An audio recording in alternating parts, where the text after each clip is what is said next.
4, Chris. Woo! Woo! 4 weeks till training camp. 4 weeks till training camp. Love it. Can't wait to be there. Can't wait to sweat my booty off standing next to you on that field where no fans can go because of the poorly planned Carolina Panthers practice facility. Well, the question is, when we're out there sweating our butts off, Chris, is there a current Bengal that might trade his stripes in for Carolina Panther black? Oh. Let's get this sucker started. Get dialed in, Panthers fans. Here comes an in-depth look at your team. Exclusive interviews. Locker room insight. Let's huddle up for Panthers Playbook. Here are your hosts, Dennis Cox and Chris Lea. Welcome back to another episode of Panthers Playbook. That's Chris Lea, Dennis Cox here with you. Folks, let's go right into this. Trey Hendrickson, Cincinnati Bengals. There's reports, obviously, that's not reports. He's obviously going through a contract dispute with the Cincinnati Bengals right now. Do you want Trey Hendrickson? Let us know in the comments section down below. And Chris, I understand the idea and the thought of, hey, getting a guy like Trey Hendrickson to come on your team, because getting to the quarterback has been a difficult thing for the Carolina Panthers over the last several seasons. Yep. And you potentially could bring in the leading sack man from last year onto your roster. In theory, I like it. But I don't know if it's a realistic thing. Yeah, I mean, it sounds great because that is definitely a position of need.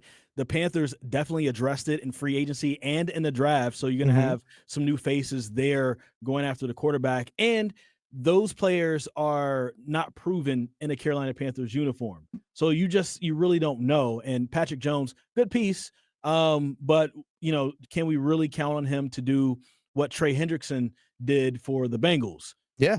You just don't know. But at the same time, I think that this idea, and all this is an idea that's been floated out by a Fox Sports reporter based on, basically the minicamp holdouts around the NFL and what will be their best fits. I think this is a year too late.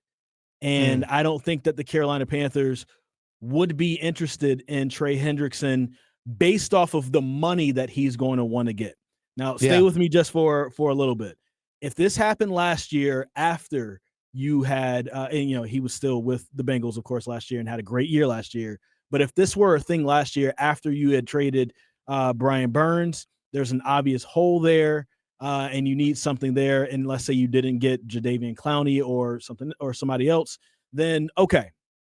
Then, let's take a look at it and see what could possibly be done. But now things will look a little bit more solid for the Carolina Panthers. And right now, 4 weeks before training camp in 2025 than what it did 4 weeks before training camp in 2024 for a myriad of reasons. It appears you do have your quarterback of the future. If he has a really good year, right? I believe after the third year, you could start negotiation for the extension for the contract. So they're going to pick up his 5th-year option. And then, the new contract will start to kick in then. So you really only have 2 years after this season until you're really going to have to pay Bryce Young. And then let's say Xavier Legette starts picking up his play. Well, at some point, you may have to start negotiating with him on an extension. And then let's say one of your newer guys that came in that ended up looking really good that you may have on a 1 or 2 year contract, and it looks like, hey, this guy could be a Carolina Panther for a little bit longer. Maybe that's going to also take up some money. Trey Hendrickson wants to be paid with the top of the top, with the best of the best. And rightfully so. That might cost you $30, $40, $45 million a year. Nah, not right now. If Princely Umanmielen or Nick Scorton ends up being one of those guys, cool. We'll deal with it when we get here, when we get there. But right now, it's a year too late, and there's too much right now on the roster that I like, and then I'm sure that the Panthers like, to give up or to risk the future with the Carolina Panthers just to do it now. This is a move for a team that's ready to win this year. Yeah. Carolina Panthers are not ready to win this year. They're going to take a step up this year. They're not ready to win a Super Bowl this year. This is a move for a team like that. And another guy that you might be looking to pay here in the very near future as well is Ike Ekwonu, who is going into his 4th year. You got a 5th-year option that's going to be picked up, obviously, next year. So he might be due for a contract extension himself. And if you realize that, hey, Ike Ekwonu's not the guy, either you're drafting a left tackle or you're going to have to go pay a left tackle to come in and be your guy. So these are all questions that have to be answered as well. When you look at a potential contract for a Trey Hendrickson, who's 31 years old, you look at someone else like TJ Watt, who's currently holding out with Pittsburgh at 31 years old, same age. Trey Hendrickson's making an average of $21 million a year. TJ Watt is making 28. Brian Burns, who has nowhere near the production of Trey Hendrickson, especially in recent years, is making 28.2. Nick Bosa with the 49ers is making 34. Max Crosby, 35.5. Danielle Hunter, 35.6. Myles Garrett at the top of the list at 40. So, I mean, you're looking at bare minimum $30 million a year. Bare minimum $30 million a year. And then we actually go and look at... He led the NFL in sacks last year, so he's going to want the top. Oh, for sure. He wants to be paid up there at the top. But again, someone who's 31 years old, this is a guy you bring in if you're looking to win immediately right now. And even going into next year's salary cap projected, this is according to Spotrac, their 2026 seasons, their cap space right now allocated going into next year is $19.2 million. And this year, what they have currently available is just under $17 million. I'm sorry, that's I take that back. It's about $20 million on salary cap this year that's available. So you got to factor all these kinds of things in. If you bring in Trey Hendrickson, do you need to restructure a contract, whatever it is that you got to do? Yeah, you can make the money work, but it tightens a lot of things. And this is a team next year on defense that might still need to be finding more guys. That's the thing we got to keep in mind as well, is that how much are you willing to invest? Here's the one caveat as well, Chris. It's one thing to spend draft capital on players like you did with Princely Umamielen and Nick Scorton this year, right? Using draft capital and high draft capital on players. It's one thing to go spend money on players. For Trey Hendrickson, you're probably going to have to do both. Yes. That's the thing. You're using draft capital and spending the big dollar. It's a risky move. It really is a risky move for, again, a player that's 31 years old that might have 2 good years left on him, but then eventually that bill is going to come due, and then you're going to be, like you said, kicking in with a Bryce extension and Nicky extension. It's risky business. I like the thought of having that premier edge rusher. I just don't know if that's the best situation right now for the team. 2 good years left on him, and he's going to want maybe a 4 or 5 year contract, right? Yeah, it might be a 5-year deal where like 3 of it's guaranteed, but then you're talking about, dead cap money and stuff that builds on. Yeah, it's not. It's a little too rich right now it's a little too rich. A little too rich for the Carolina Panthers and what they need. Again, if you ended up having the draft, or I'm sorry, the cap space last year, and you felt like it was something you could make happen, then cool, But again, this is a year too late. They got the right people they needed, right? Because as you're rebuilding, that's a perfect spot for somebody like a Jadeveon Clowney to come in. You can sign him into a 2-year deal. You might be here a year, you might be here 2 years, but if we don't need you, we'll let you go. You can go somewhere else or whatever, but it gives a team flexibility as they're building right now. And the main thing that you have to make sure that you have is room to sign Bryce Young. So this would be a move that I wouldn't want to see. And I don't think that this is even a real thing. This is just something that a reporter just put out there as what he feels like can happen. Do you want to hear some of the other guys that he had on this list? Yeah, I did see some of the guys. I know like Jonnu Smith going from the Dolphins over to the Steelers. I did see TJ Watt to Washington. Yep. Yeah, so I mean there's Jalen Ramsey to the Buccaneers. To the Bucks. Terry McLaurin to the Raiders. So yeah, there's some different things that might be floating around out there about, hey, what's the ideal perfect landing spot? I also wonder always, this is a big thing I bring up as well, because talk about scheme fit, because Trey Hendrickson wouldn't be he would be an outside linebacker in this defense, not just a true like hand of the dirt edge rusher, because we're talking about scheme. Like how many times do we see Jadeveon Clowney or Brian Burns drop into pass coverage the last couple of years? Yes. Often, because these guys are outside linebackers, not just true like hand of the dirt, go after the quarterback type guys. And I don't know if Trey Hendrickson, I'm sorry. If Trey Hendrickson was brought in, I saw him drop into pass coverage, I'd flip. I would flip because let's be real. That's what we would see. Yeah, that's what we would see. Yeah. So again, I love the idea of getting that top edge rusher, that pass rusher, but for a team that's growing and building, would that take away reps and snaps that could potentially benefit Scorton, benefit Umamielen, that could get some of those reps on a team right now where those guys can grow and develop by being on the field? That's something to keep in mind as well. Like, how close are you to actually winning right now? It would take away from I mean, it could help their development, but it could also take away from their development as well. Like for this particular move, if Trey Hendrickson was just a free agent, he's looking to land somewhere for a year, and it happened to make sense for the Carolina Panthers, and he didn't really have any more options, then cool, maybe you can make something work, and he can have a prove-it year, go somewhere else and get paid, kind of like Hassan Reddick did a few years ago.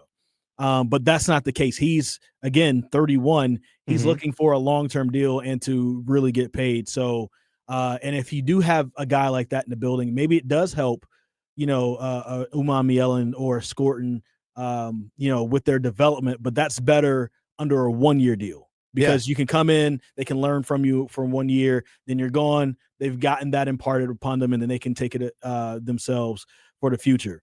That's not going to be the case with Hendrickson. Here's one question I would like to pose to you, though.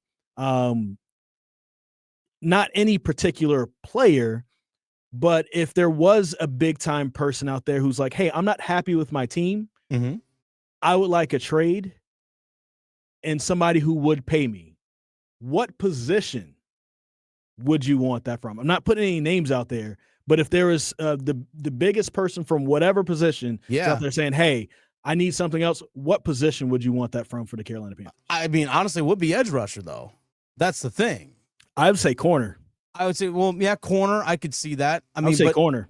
Corner. Either corner or edge rusher. I mean, that's what that'd be the thing for me. Be edge rusher most likely, and that's kind of where I'm torn on the Trey Hendrickson thing. But I get corner as well. I think you did too much in the draft already to do the edge thing right now. Yeah, like, and also what would it cost to get Trey Hendrickson?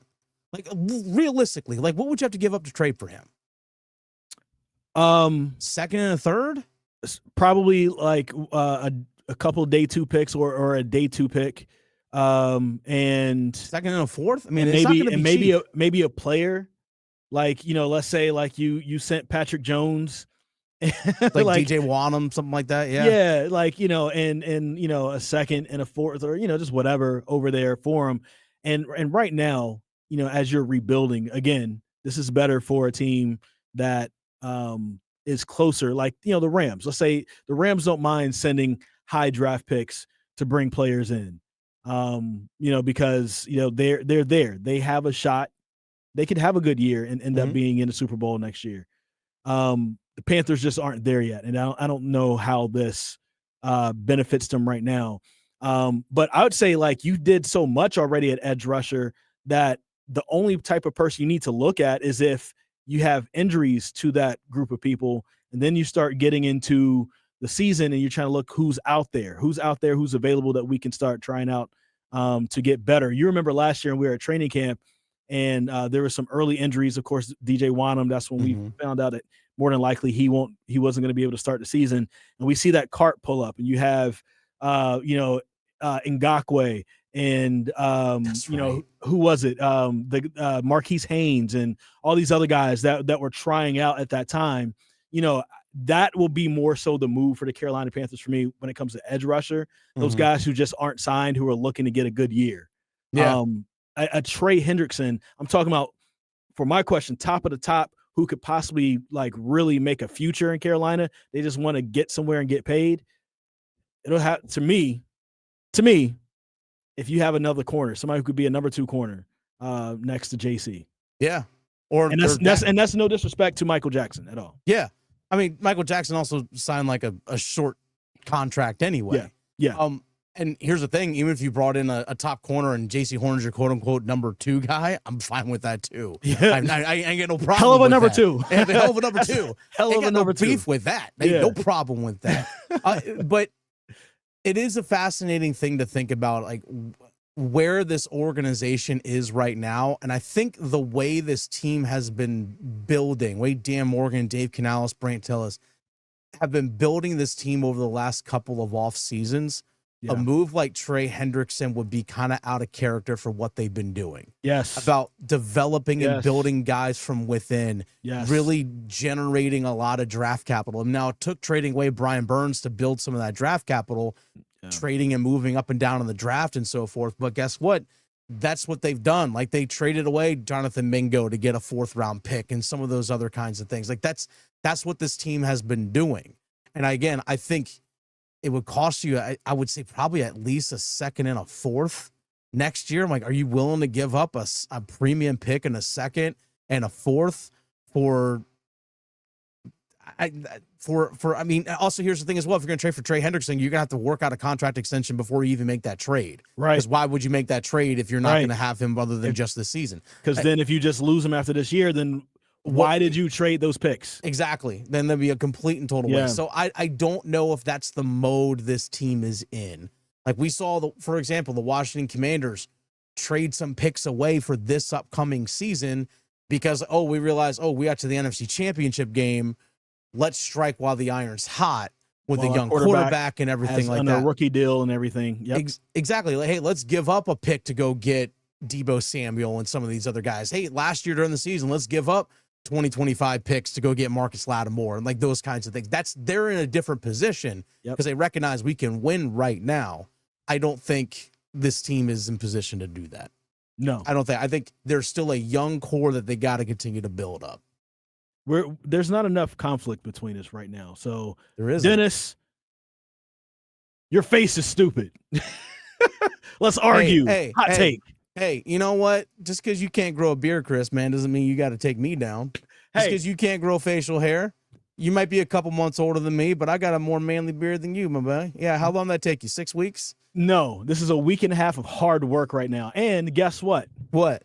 I found a teeny tiny gray right here. Oh, okay. You see the salt with this pepper? My 3rd gray on my body.